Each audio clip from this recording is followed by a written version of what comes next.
에서 기록을 하면서 여기에 특별히 이 편지를 받는 사람들을 그냥 단순히 각 교회 성도님들이라고 하지 않고 여기 베드로만의 어떤 특별한 표현을 쓰고 있어요. 그게 뭐죠? 나그네.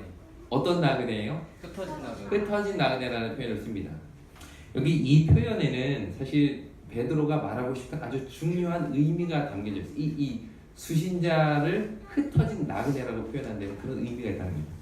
먼저 이 흩어졌다라는 말은 이게 이제 헬라어로 디아스포라스라는 단어인데요. 여러분 혹시 디아스포라라는 말 들어보셨나요? 디아스포라는 이스라엘 사람들이 본토에 살지 않고 여러 지역에 흩어져 있는 그런 사람들을 디아스포라라고 부릅니다. 이 디아스포라라는 사람들이 생겨난 아주 기본적인 이유는 다른 나라의 공격을 받아서 더 이상 나라를 잃어버린 상태에서 이제 그 지역으로 강제 이주되거나 포로로 잡혀가거나 하면서 그 지역의 여러 지역에 흩어져 살게 되는 것이죠. 참고로 말씀드리면 기원전 722년에 북방 이스라엘은 아시리아에 의해서 멸망당할 때 아시리아가 어떤 정책을 쓰는가 하면 그때 당시 북방 이스라엘의 수도가 사마리아였거든요. 그러니까 아시리아에 있는 많은 사람들을 사마리아에다가 이주시키고 또 거기에 있는 많은 사람들을 또 아시리아 지역 여러 곳에 이주를 시킵니다. 그래서 피를 다 섞어버리는 거예요. 그래서 예수님 당시에 사마리아 사람들을 엄청 무시하고 그 사람들을 사람 취급 안 했던 이유가 거기에 있습니다. 왜냐면 그 당시 이 사마리아 지역은 여러 이방인들과의 혼혈을 통해서 이 사람들의 피가 더러워졌다고 생각했기 때문에 그래서 너희들은 똑같은 유대임에도 불구하고 너희들은 우리 테두리 안에 들어오지 못한다 라고 선을 그었던 이유가 바로 거기에 있습니다. 뿐만 아니라 북방 이스라엘도 그렇게 망했을 뿐만 아니라 남방 유다도 바벨론에 의해서 멸망당하고 그때 많은 사람들이 거기에 이제 포로로 잡혀가게 되죠. 그 후에 이렇게 흩어져서 여러 지역에 살아갔던 사람들 혹은 자신의 어떤 새로운 문화나 어떤 직업이나 이런 것들을 찾아서 여러 그리스 지역으로 아시아 지역으로 흩어졌던 사람들 그 사람들이 각 교회마다 이제 있었는데 그 사람들에게 편지를 보내는 거예요. 근데 이 디아스포라라는 말의 의미, 그 원어적 의미는 뿌려져 있는 씨앗이라는 뜻입니다. 뿌려져 있는 씨앗. 왜 그런 표현을 썼을까요? 여러 지역에 흩어져 있는 사람들을 어떻게 보면 핍박을 받고 다른 나라의 공격을 받아서 이 지역 저희 지역에 어쩔 수 없이 흩어져서 사는 그 사람들을 향해서 당신들은 혹은 우리들은 흩어진 씨앗들이라고 이야기했어요. 굳이 이런 표현을 쓴 이유가 뭘까요? 아마 씨앗이라는 것이 담고 있는 특별한 의미가 있었기 때문에 그렇게 하지 않았을까 생각해요. 여러분 씨앗 속에는 무엇이 들어있어요? 그 안에 정말 생명이 들어있습니다. 이스라엘 백성들이 핍박으로 인해서 고난으로 인해서 여러 지역에 흩어져 지낼 수밖에 없었지만 그들은 가는 곳곳마다 복음의 씨앗들이 되었어요. 그래서 예를 들어 다니엘이 포로로 잡혀간 그 지역에 수많은 사람들이 다니엘 한 사람 그 씨앗 하나를 통해서 하나님이 진정한 신이라는 고백을 왕을 비롯하여 온 나라가 할 수 있게 되었던 이유도 바로 거기에 있었던 것이죠. 이처럼 그리스도인의 삶은 비록 어려움으로 인해서 여러 지역에 흩어져 있을지언정 각각의 있는 곳마다 그곳에 복음의 씨앗이 돼서 그 사람들을 통해서 복의 근원이 이루어지는 것을 우리는 성경을 통해서 보게 됩니다. 그 대표적인 예가 사도행전에서 찾을 수가 있죠. 사도행전 7장을 보시면 스데반의 죽음이 기록되어 있습니다. 스데반의 죽음을 기점으로 예루살렘 교회에는 그 당시 유대인들에게 엄청난 핍박을 받게 됩니다. 그래서 그런 핍박으로 인해서 수많은 사람들이 예루살렘을 떠나게 됩니다. 우리 그 내용이 8장에 나오는데 우리 다 같이 사도행전 8장 1절을 찾아서 읽어보도록 하겠습니다. 사도행전 8장 1절 같이 읽겠습니다. 사울은 시작. 사울은 그가 죽임당함을 마땅히 여기더라. 그날에 예루살렘에 있는 교회에 큰 박해가 있어 사도 외에는 다 유대와 사마리아 모든 땅으로 흩어집니다. 여기 이 흩어지니라라는 표현이 아까 말씀드린 디아스페이로 이건 이제 동사인데요. 디아스페이로 같은 뜻입니다. 그러니까 이스라엘 백성들이 예수님을 믿는 그리스도인들이 엄청나게 핍박을 당하니까 그 핍박을 피해서 여러 지역으로 흩어졌다. 근데 이렇게 핍박 때문에 어쩔 수 없이 다른 지역으로 흩어졌던 사람들이 각 곳에 가서 뭐 했을까요? 4절입니다. 우리 4절 같이 읽겠습니다. 제가 읽겠습니다. 4절. 그 흩어진 사람들이 두루 다니며 무엇을 전할 때? 복음을 전했어요. 이 당시 예루살렘에 있는 기독교 그리스도인들에게 가해졌던 이 엄청난 박해는 그들에게는 감당하기 힘든 시련이었어요. 그렇게 믿고 의지하던 집사 스데반이 죽었습니다. 많은 지도자들이 핍박을 받았어요. 성도들은 어쩔 수 없이 그 핍박과 박해를 피해서 예루살렘을 떠날 수밖에 없었습니다. 그때 그들의 마음은 어땠을까요? 왜 우리에게 이런 고난이 닥칠까? 왜 예수님 믿고 그리스도의 재림을 고대하는 하나님의 백성들을 왜 하나님은 이런 어려움을 당하게 하실까? 그런 생각하지 않았을까요? 평생 살면서 뿌리를 내렸던 그 예루살렘을 신앙으로 인해서 어쩔 수 없이 피해야 하는 그 상황에서 그들은 많이 실망하고 좌절했을 수도 있을 거예요. 그러나 성경은 오히려 그러한 고난이 복음을 정말 이 땅 끝까지 예수님이 그런 말씀하셨잖아요. 예루살렘과 온 유대와 사마리아와 땅 끝까지 이르러 내 증인이 되라. 근데 이 말씀이 놀랍게도 박해를 통해서 이루어졌다는 것이에요. 이 사도행전 8장의 내용을 읽어보면 그때 7 집사 중에 한 사람이었던 빌립이 사마리아로 이제 갑니다. 거기에서 복음을 전했는데 수많은 사람들이 사마리아에 있는 성 거의 대부분의 사람들이 예수 그리스도를 믿는 놀라운 기적들이 발견이 됩니다. 또 여기 에디오피아 네시도 만나서 그에게 복음을 전함으로 그 이방 땅에도 복음을 전하게 됩니다. 또 9장에도 보면 다메섹으로 갔었는데 그 당시 다메섹에도 많은 그리스도인들이 이제 만들어지게 됐는데 거기에 그 소식을 듣고 다메섹에 있는 그리스도인들을 핍박하러 가다가 결국 그 길에서 누가 회심을 해요? 사울이 회심을 해요. 그래서 또 그 사울을 통해서 온 소아시아와 유럽까지 복음을 전하게 되는 거죠. 결국 이 그리스도의 복음이 전 세계로 전해지게 되었던 그 근본적인 동기는 뭐였어요? 핍박이었어요.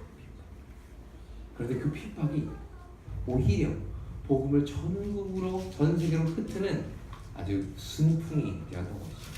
여러분 그 작은 민들레 씨앗이 멀리 퍼지기 위해서는 뭐가 필요해요? 바람이 필요합니다.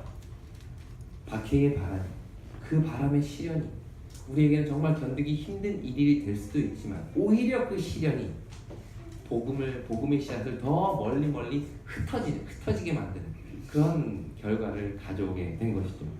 사실 우리 한국도 마찬가지입니다. 한국의 최초의 선교사라고 전해져 내려오는 토머스라는 선교사. 그는 제너럴 셔먼호라는 그 배를 타고 대동강유역에 도착을 하게 됩니다. 근데 결국 거기에서 온전히 설교도 한번 제대로 해보지 못한 채 거기에서 결국 칼에 죽게 됩니다. 사람들은 그런 죽음을 보면서 이건 엄청난 난리다.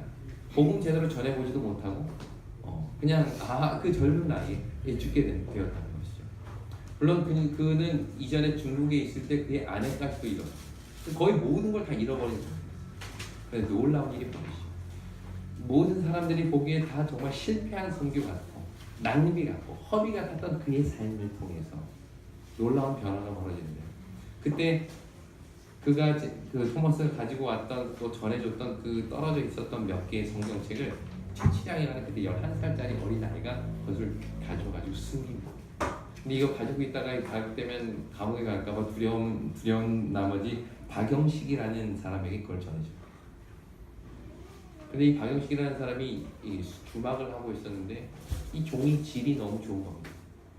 그래가지고 그 종이를 다 찢어서 이 벽지를 만들어요. 벽지를 다 이렇게 성경으로 벽지를 해요. 근데 나중에 다른 선교사가 와서 이제 그 숙소에 머물게 됐는데 보니까 이게 다 뭔 거예요? 성경책. 그래서 그 집에서부터 그 널다리 거기에서부터 이 집회가 시작이 되고 그게 우리가 잘 아는 1907년에 대평양 부흥성회를 이뤘던 그 장대현 교회 모체가 됩니다. 그렇게 해서 결국 사실 우리나라의 복음 초대 처음 교회는 남쪽보다는 북쪽이 훨씬 강했어요. 부흥도 엄청난 부흥을 경험하고 그렇게 해서 결국 복음이 이 한국 땅에 전해지게 된 것도 어찌 보면 박해를 통하여 더 멀리 복음이 전해지게 된 것을 보게 된 것이죠. 이처럼 하나님은 고난을 통해서도 일하십니다. 고난을 통해서 우리는 왜 이 고난이 닥치는지 이해할 수가 없어요. 왜 하나님을 믿는 사람들이 왜 하필 나에게? 그런데요, 그 고난을 통해서 하나님은 놀랍게도 나의 가슴 속에 그리스도의 복음을 더욱 타오르게 만들고, 그 고난을 통해서 내가 만난 하나님과 복음의 씨앗이 저 멀리까지 흩어져서 하나님께서 계획하셨던 복음을 땅끝까지 전하는 그 교회의 사역을 이루시게 된다는 것이죠. 이것이 바로 흩어진 나그네의 삶입니다.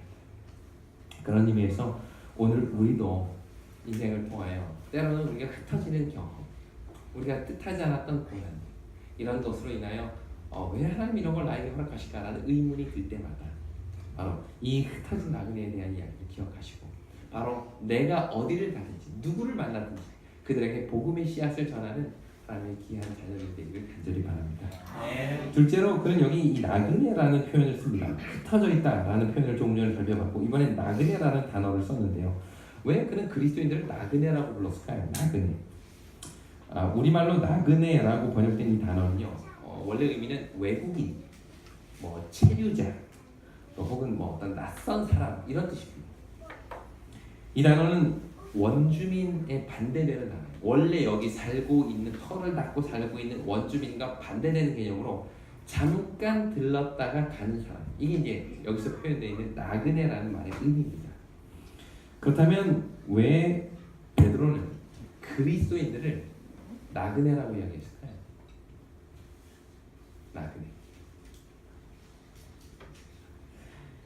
이 나그네라는 표현은 성경의 히브리서에도 나옵니다. 우리 잠깐 히브리서 잠깐 좀 볼까요? 히브리서 11장입니다. 히브리서 11장. 히브리서 11장 13절. 같이 읽겠습니다. 히브리서 11장 13절입니다. 이 사람들은, 같이 읽겠습니다. 시작. 이 사람들은 다 믿음을 따라 죽었으며 약속을 받지 못하였을 때 그것들을 멀리서 보고 환영하며 또 땅에서는 외국인과 나그네임을 증언하였으니. 그러니까 여기서 말하는 이 사람들이 누굴까요? 우리 히브리서 11장은 별명이 있죠. 무슨 장이에요? 믿음장입니다. 히브리서 11장은 처음부터 믿음의 조상들의 이름들을 쭉 기록하고 있어요. 그런 다음에 히브리서 기자는 이야기를 합니다. 이 사람들은 지금까지 이야기했던 아벨, 에녹, 노아, 아브라함, 여러 그 믿음의 선조, 이 사람들은 다 어떤 사람들이었다고요? 외국인과 나그네였다는 거예요.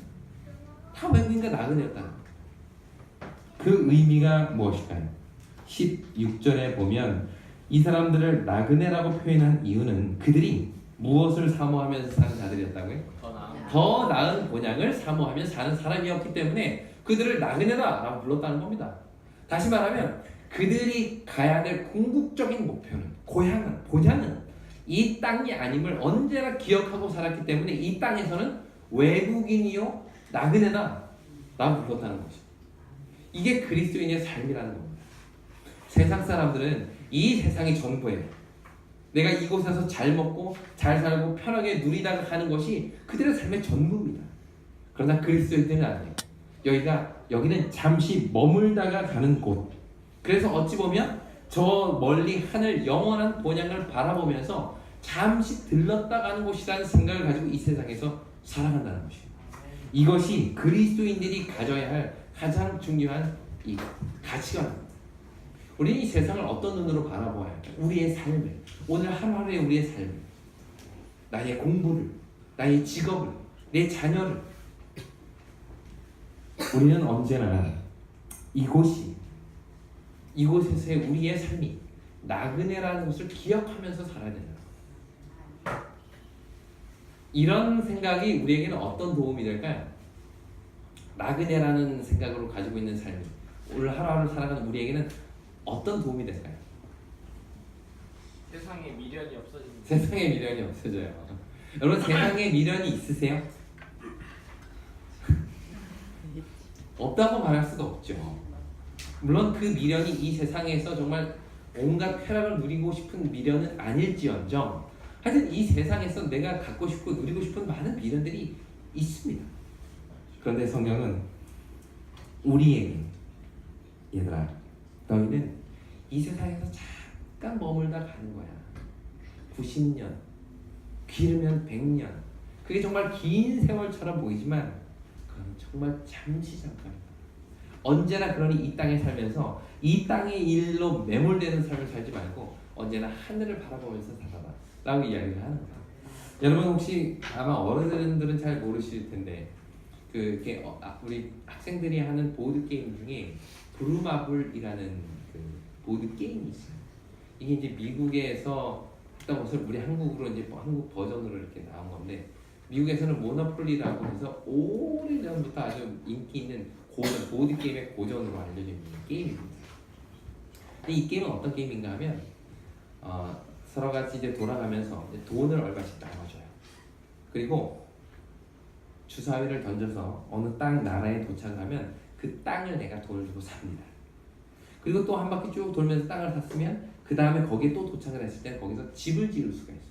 그 내가 돈을 내고 거기다 집을 짓고 뭐 돈이 없을 때는 별장을 짓기도 하고 돈이 많을 때는 빌딩을 짓기도 하고 그래서 이렇게 막 땅을 사고 집을 지어요. 그런 다음에 다른 사람이 제 땅에다가 딱 걸리면 그 사람에게 이제 돈을 받아요. 그래가지고 그 게임을 많이 하다 보면 땅을 많이 사고 빌딩을 많이 지은 사람은 이제 점점점 부자가 돼요. 그리고 어떤 사람은 돈이 점점 없어져서 나중에 파산을 해서 결국에는 한 사람이 딱 남을 때까지 게임을 진행해요. 근데 이 게임을 이제 해보신 분들은 아시겠지만 그게 뭐라고 땅을 가지고 있고 빌딩을 가지고 있으면 마음이 정말 든든해요. 그게 뭐라고? 또 그게 뭐라고? 내가 돈이 점점 없어지고 땅이 없고 상대적으로 집도 없고 하면 되게 위축이 되고 어떤 아이들은 울기까지 합니다. 그런데 거기에 모두가 정말 빠져가지고 한참 게임을 하는데 이제 엄마가 얘기하죠. 자, 얼른 와서 밥 먹어라. 그럼 뭐예요? 정리야. 판을 딱 덮어서 박스에다 딱 넣어. 아무것도 아니야. 그게 뭐라고? 돈이 많으면 우쭐대고 돈이 없으면 울고 어차피 엄마가 밥 먹으라 그러면 다 접어서 박스에다 넣을 건데 우리 사람도 그렇다는 거야. 이곳에서 살다 예수님께서 자 우리 이제 하늘나라 같이 가자 하고 오실 때 이거 접어서 그냥 박스에 들어가 아무것도 아니고 그때 집이 몇 평이었냐 잔고에 얼마 있느냐 그게 무슨 소용이 있을까요? 그런데 우리는 이 땅에 살면서 그 예수님 재림하실 그 우리에게 주어진 그 더 나은 본향에 대해서는 생각하지 못하고 그냥 이 땅의 일에만 완전히 몰입해서 돈 몇 푼에 사람들과의 어떤 관계 또 사람들이 누리고 사는 어떤 부함에 부유함 명예에 여기에 매몰돼서 그것을 좀 더 내가 못 가진 거에 의해서 막 괴로워. 더 가진 사람은 더 가진 것 때문에 이렇게 거드름을 피우고 하늘에서 봤을 때 그게 얼마나 보잘것없는 일일까요? 그것 때문에 싸우고 앉아있는 아이들을 보는 엄마의 마음이 야 그게 뭔데 그렇게 싸우냐라고 하는 것처럼 하나님도 우리들의 모습을 보면서 어떤 생각을 하실까요? 베드로는 성도들에게 그런 눈으로 세상을 바라보라고 이야기를 합니다. 우리가 정말 놓치기 싫어서 아등바등 붙들고 살아가는 것들이 어찌 보면 우리 주님 재림하실 때 오히려 우리를 하늘로 데려가는데 더 많은 장애물이 되지 않을까요? 물론 여러분 오해는 하지 마십시오. 이것이 성도들의 삶이 나그네라는 것이 우리가 더 나은 본향을 사모하면서 살아가는 사람이라는 의미지 결코 이 삶을 대충 살라는 의미는 아닙니다. 오히려 성경은 매일 매 순간 최선을 다해서 살 것을 우리에게 이야기하죠. 그러나 우리의 모든 가치를 이 땅에 두는 것이 아니라 어디에다 두라고요? 하늘에 두는 사람이 되라는 것을 우리에게 이야기해 주고 있는 것입니다. 그래서 이 베드로는 흩어진 나그네라는 이 표현을 통해서 우리가 어떤 눈으로 세상을 바라보고 삶을 살아가야 될지를 간단하게 보여주고 있는 것입니다. 이렇게 흩어진 나그네라는 말로 편지를 시작한 베드로는 곧 그들에게 전하고 싶은 메시지를 써내려가기 시작하는데요. 그 내용이 3절과 4절에 나옵니다. 우리 지난 시간에도 말씀드렸듯이 이 베드로가 이 편지를 쓸 당시의 상황은 어떤 상황이었어요? 각 교회들이 혹시 기억나십니까? 교회 상황이 어땠죠? 뭐 때문에 힘들었어요? 이 당시가 한 AD 한 60년 혹은 64년 그 언방이었는데 그때는 로마의 황제가 네로였습니다. 네로 하면 떠오르는 폭군이었죠. 특별히 그리스도인들에 대한 엄청난 핍박을 가했던 사람입니다. 베드로도 이 네로 당시에 순교했다고 전해집니다. 바울도 마찬가지입니다. 그만큼 각 교회와 그리스도인들에게 의해서 엄청난 박해를 받았던 네로 당시 수많은 교회들도 그러한 핍박 속에서 살고 있었어요. 그런 교회들을 격려하기 위해서 바울은 붓을 든 거예요. 그래서 이야기를 하는 거죠. 너희들은 나그네야. 흩어진 나그네야. 이제 곧 우리 주님 재림하실 때 이거 다 내려놓고 떠날 나그네야. 언제나 그 생각을 가지고 살아. 라고 편지를 시작하면서 그는 이런 말씀으로 포문을 엽니다. 3절과 4절을 같이 읽겠습니다. 3절입니다. 우리 주 시작. 우리 주 예수 그리스도의 아버지 하나님을 찬송하리로다. 그의 많으신 긍휼대로 예수 그리스도를 죽은 자 가운데서 부활하게 하심으로 말미암아 우리를 거듭나게 하사 산 소망이 있게 하시며 썩지 않고 더럽지 않고 쇠하지 아니하는 유업을 있게 하시나니 곧 너희를 위하여 하늘에 간직하신 것이다. 고난 중에 있는 교인들에게 보내는 편지입니다. 근데 아이러니하게도 고난 중에 있는 백성들에게 내뱉는 첫 번째 말이는 찬송하라는 거죠. 찬송. 혹시 개역 개정 말고 개역 성경을 가지고 계신 분이 계신가요? 옛날 성경. 개역 성경에 보면 우리 여기는 이렇게 되어 있죠. 우리 주 예수 그리스도의 아버지 하나님을 찬송하리로다 이렇게 번역이 되어 있는데 옛날 성경은 첫 마디가 뭐예요? 찬송하리로다 이렇게 시작이 돼요. 근데 이 헬라어 원어도 가장 먼저 나오는 단어가 찬송하리로다 이 단어. 그러니까 베드로는 고난 중에 있는 백성들에게 외치고 싶었던 첫 번째 말이 첫 번째 기별은 뭐냐? 얘들아 찬송하자. 하나님께 찬양을 돌리자. 이거 얼마나 아이러니합니까? 지금 고난 중에 박해 중에 정말 힘들어하고 괴로워하는 성도들에게 어떤 위로의 말씀을 줘야 되는데 오히려 뭐 하자는 거예요? 찬송하자는 거예요.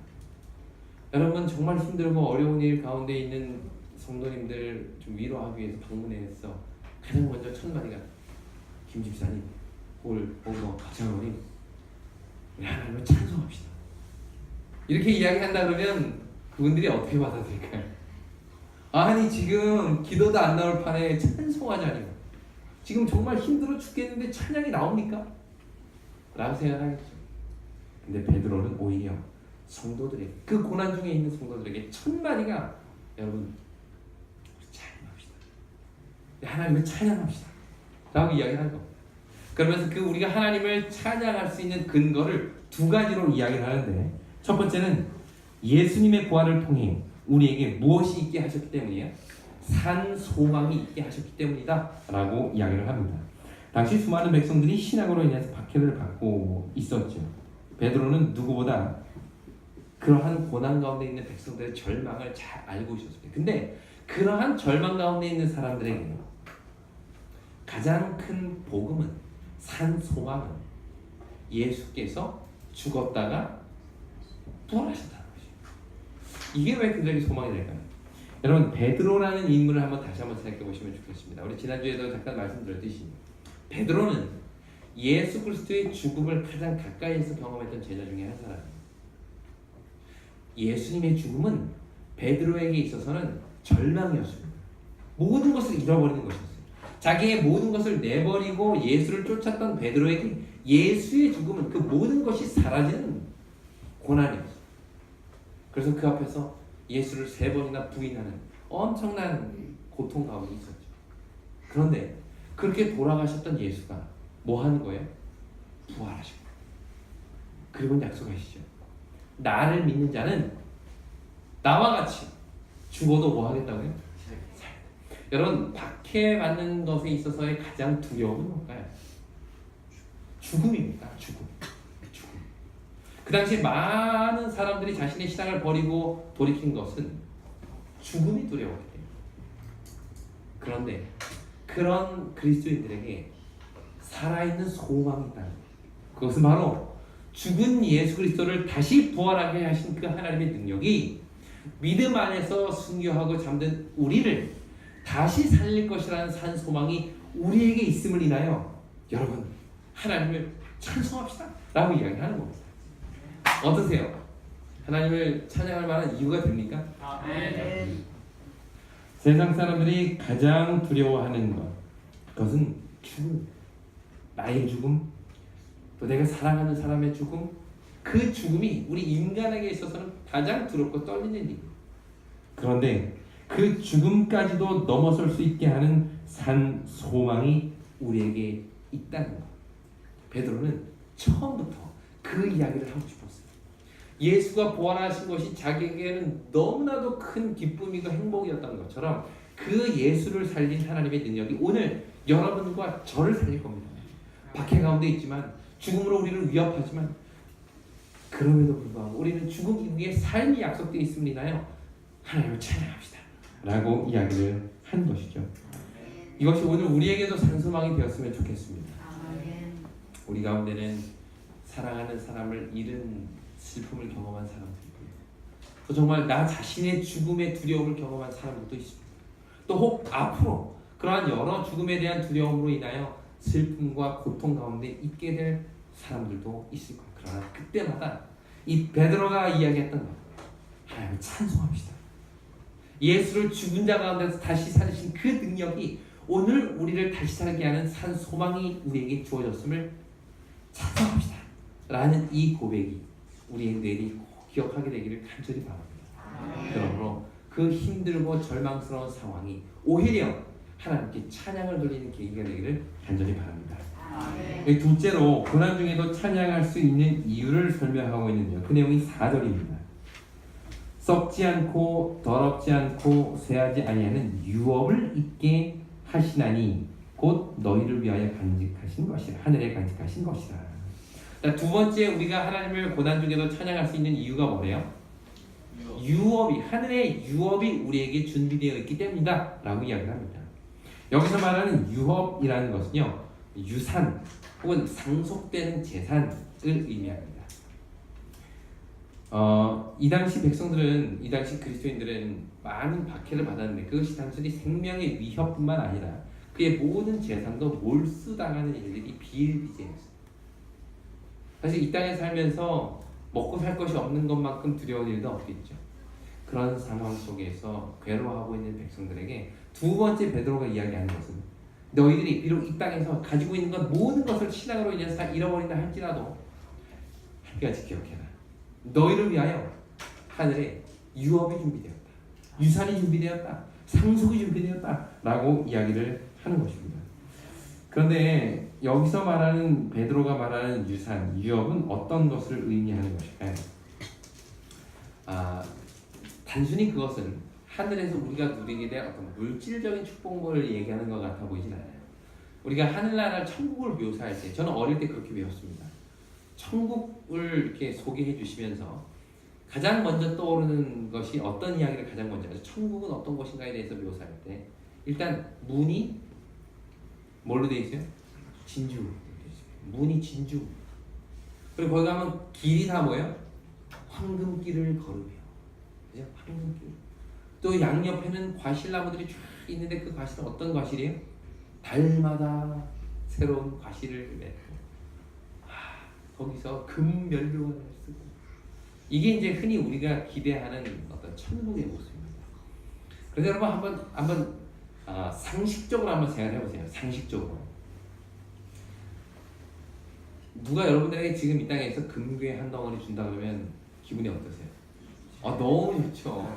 진짜 너무 좋죠. 근데 하늘에서 여러분들이 걷는 그 길이 황금이에요. 아니 동이에요. 아니 흙이에요. 여러분들이 그걸 통해서 느껴지는 기쁨이 달라질까요? 여러분들이 거기 가서 먹게 되는 과일이 12가지가 아니라 3가지다. 그러면 천국에서의 누리는 기쁨이 달라질까요? 그러니까 천국을 묘사할 때 무슨 말씀을 드리고 싶은 건가 하면 천국을 묘사할 때 그 어떤 그 천국에 대한 기대의 그 기준이 주로 우리가 이 땅에서 갖고 싶은 거, 이 땅의 기준이에요. 내가 금이 너무 갖고 싶어. 근데 금이 없죠. 근데 한국이 아니라 천국에 가면 길이 다 그냥 금이래. 하면 뭐가 되는 거야? 야, 천국에 가면 하나님이 우리를 위해서 집을 다 준비해 놓고 계시는데 그 집은 500평짜리래.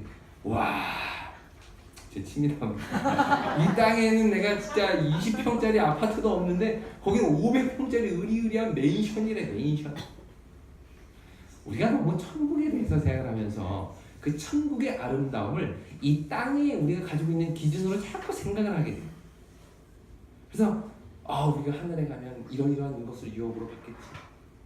그런데 이날 베드로가 여기서 이 성도들에게 약속하고 있는 유업, 유산은 어떤 그런 물질적인 것이 아니라는 것입니다. 그는 이렇게 소개를 합니다. 7절 같이 한번 읽어볼게요. 7절 너희 시작. 너희 믿음의 확실함은 불로 연단하여도 없어질 금보다 더 귀하여 예수 그리스도께서 나타나실 때에 칭찬과 영광과 존귀를 얻게 하는 것이니라. 자, 예수 그리스도께서 재림하실 때 우리가 누리게 되는 것은 이 세상에서 그냥 뭐 잠깐 있다가 없어질 금보다도 더 귀한 건데 그게 뭐라고요? 칭찬과 영광과 존귀를 너희가 얻게 될 것이다. 이것이 믿음으로 이 모든 어려움을 견뎌낸 자들에게 주어지는 선물이라는 거예요. 그러니까 우리가 하늘나라는 말이죠. 어떤 물질적인 개념으로 표현되고 묘사되어 있는 아름다운 곳이 아니에요. 그곳은 흔히 말하는 정말 비가 새는 초가 삼간이라 할지라도 정말 행복할 수 있는 곳이 천국인데 그 이유는 내가 누리게 되는 물질 때문이 아니라 그곳에서 얻게 되는 예수 그리스도와의 관계 때문이에요. 그래서 천국은 반드시 어떤 물질적인 개념으로 묘사되어서는 안 되고 그것은 예수 그리스도를 만나는 기쁨, 그분 안에서 누리는 그 영원한 사랑, 그것으로 인하여 천국이 아름다운 곳이 된다는 사실을 우리는 기억해야 돼요. 천국은 바로 그런 곳입니다. 그래서 사람들이 이야기하죠. 천국에서 영원히 사는 거, 야, 그거 정말 못할 일이다. 그 지겨워서 정말 거기는 죽을 수도 없고 어떻게든 죽어보려고 했는데 죽을 수도 없고 죽음이 없으니까.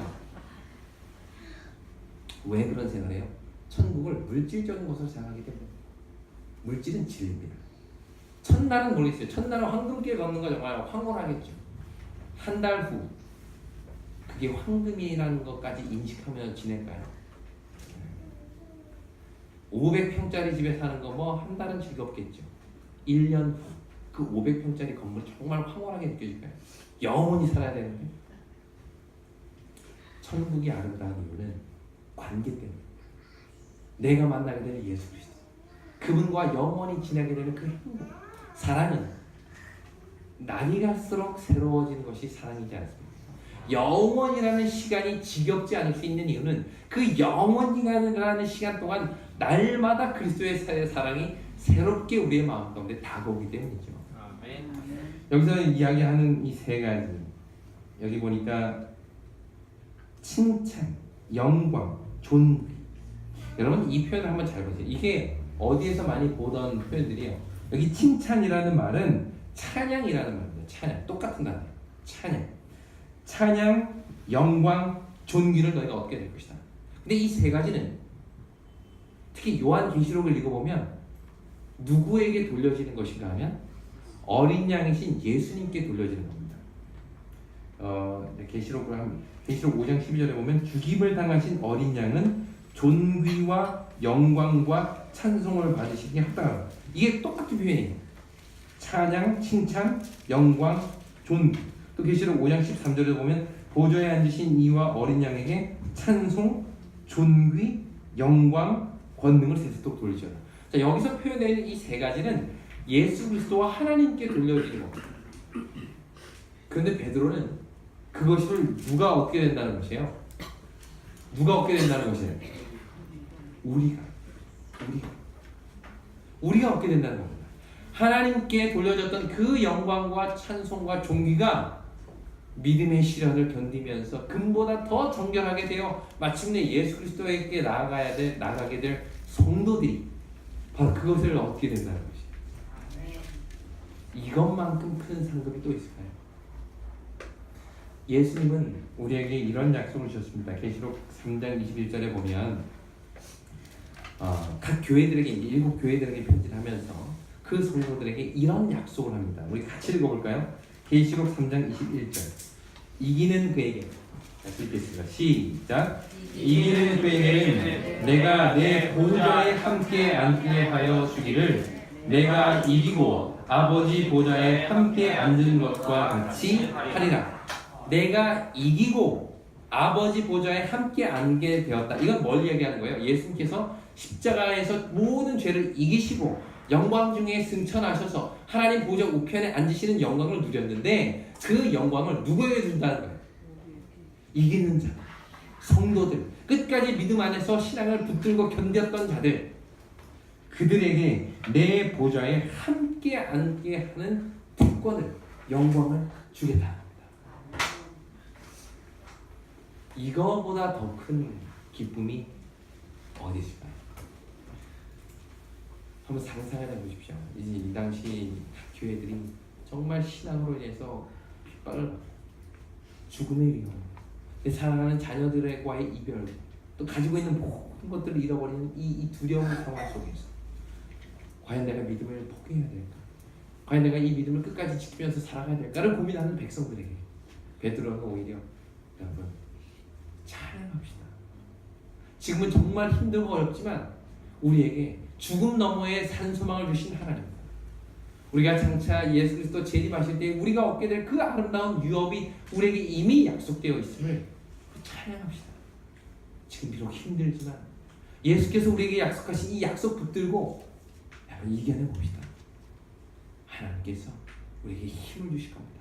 이 편지를 읽어 내려갈 때 그 읽는 사람의 목소리가 떨리지 않았을까요? 그것을 앉아서 듣는 성도들의 눈시울이 뜨거워지지 않았을까요?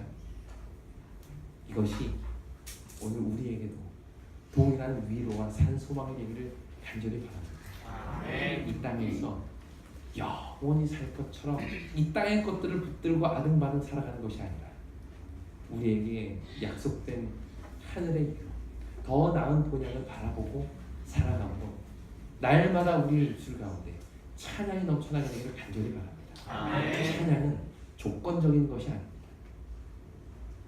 기쁠 때는 찬양하고 슬플 때는 원망하는 것이 아니죠. 오히려 고난 가운데 있는 백성들에게 가장 먼저 하기를 외쳤던 것이 찬양이었던 것만큼 우리도 역시 고난 가운데서도 찬양할 수 있는 믿음을 갖게 되기를 간절히 바라면서 오늘 말씀을 마치겠습니다. 아멘. 오늘 마치는 찬미 508장입니다. 508장